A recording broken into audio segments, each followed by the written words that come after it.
Well, we've come to another video. Somebody did that drawing of me, so I thought I'd put that in the very beginning of the video. Well, I'm still working on this one here, and I got acquainted with the palette knife and did a lot of mixing. I feel a lot better when I mix with the palette knife, and I'm sure you will too, when you just take the time to mix up all the colors. You'll be so surprised what your eyes, the different grades of color. I think that's, nobody really ever told me about that, the grades of the gradients of the colors are so subtle, and you really got to just like stare at it, and sometimes your eyes are playing tricks on you. You're like, is that purple? Is that blue? What is that, a pink, red? And then you're looking again, and gosh. So, and then of course you've got but eventually, it seems like things just get sharper, and you really start to see it, especially if you're doing the portrait work over and over again. You start to see the skin tones, and start to be able to mix the skin tones up a lot easier. So again, I'm using these old brushes that I've had for years now. I think some of these brushes are going on 5 or 6, 7 years old, actually. Still using the same ones. Few of them have survived. Few have survived all the way back when I was in Taiwan, I think. But in any case, yeah, so I'm still toning this down with the turpentine, and as you can see, I need to clean that palette off real bad. Seriously, it's quite messy. So hopefully that's going to be the first thing I do in the morning. And I've actually been really missing my raw food diet.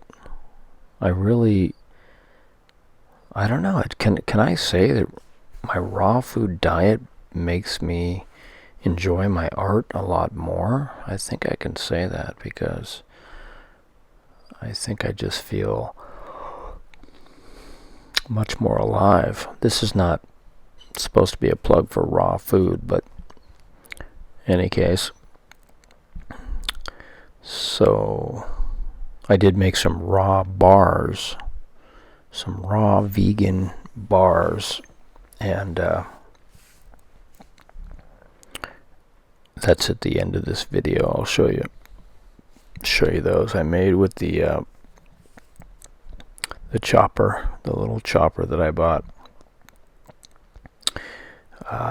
It's not a vitamin. What do you call that? Just a little chopper thing. And I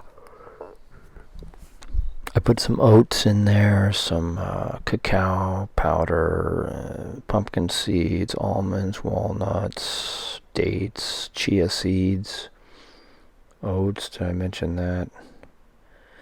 And some powder, some actually protein powder that I put in there. And then just freezing those bars in the freezer, so when I wake up in the morning I'll have those. I realized that I can eat those like all day long. The Laura bars that you can buy.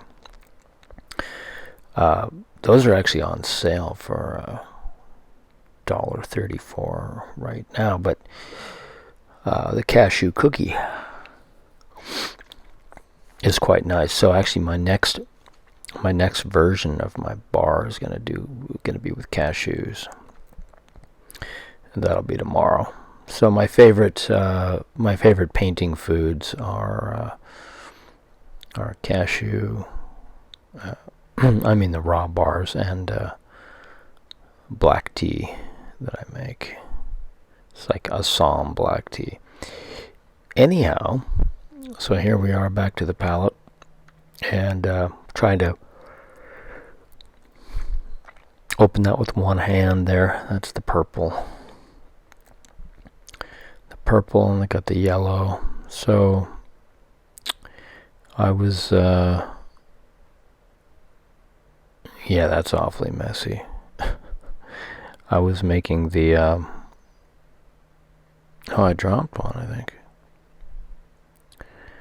So, anyhow, in my little cup there, I keep the turpentine, the terps, and so on the right side over there, I'm just gonna just start making a new patch here with the yellow, and got some red. Now, when you're first mixing, I think I was talking about that in the last video. You know, the key is always just to make small little patches without using a lot of paint. And one good thing if you're new to mixing is just buy a bunch of cheap paint. I mean, you know, you can kind of get used to it if you. That's what I did when I was somewhere. Where was I? But I was buying this cheapest paint. God, the giant tubes. It was like $1 each or something. Oil paint, and yeah, it wasn't that bad. But I mean, I could just mix as much as I wanted, and I was doing seascapes at that time, but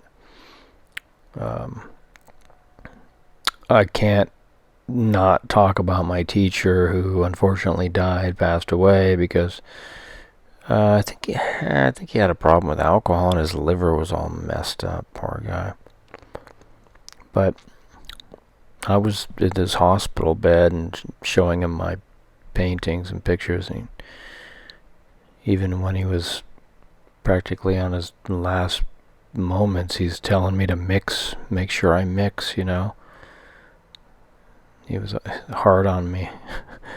Make sure you mix that paint, don't. And yeah, I had a tendency to just, you know, and a good teacher, they can see that, you know, they can see you're avoiding the mixing. I think a lot of people do, though, because it's not as glamorous as like just taking your brush and kind of, you know, you know, maybe Bob Ross did it or something, so it was kind of cool. But then again, Bob Ross used like this house painting brush, and that was one cool thing about Bob Ross. You know, he used that house painting brush, and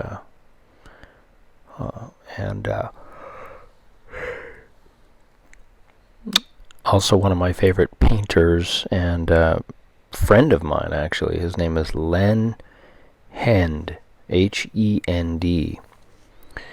So Len was sort of the Australian Bob Ross, and he had a TV show, I think, in the 80s. And recently he had a brain tumor. He had an operation, brain surgery or whatever. He's back to normal now, but he's not painting anymore. Interesting. If you go to his website, I mean, the guy is like gives away his lessons. He's got like this flash drive you can buy, and super cheap. He's got like 1,000 lessons on there for $10-20 or something. It's cool. He's really kind of old school. I mean, he's like puts all his videos on these like flash stick, and then he'll send it out. I think that's kind of cool. But anyhow, yeah. But he When I talk to him, he says, yeah, I'm not doing any painting.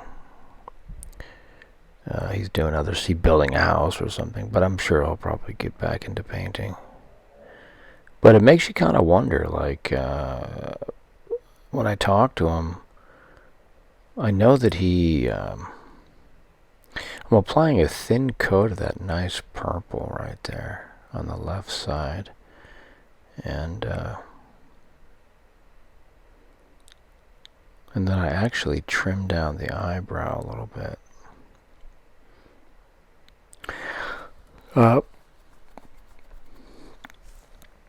Yeah, so what was I talking about? Talking about my friend Len.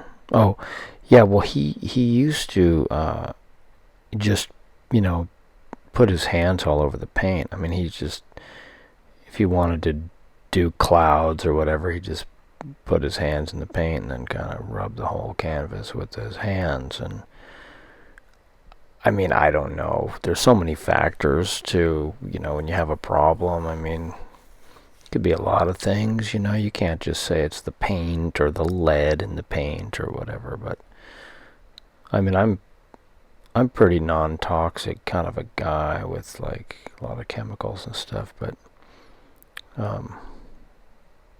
But yeah, my work that I do now with portraits is, I don't know, just much better when I'm thinning it out. What happened to I wasn't holding a camera up there. But much better when I'm thinning it out. I mean, you just can't, you can't control. Oh man, I made him have a nosebleed there. Well, here are the raw bars, and just wanted to show that, pull it out of the garbage, but that's the cocoa powder. Well, thanks for joining me here, and I'll see you in the next video.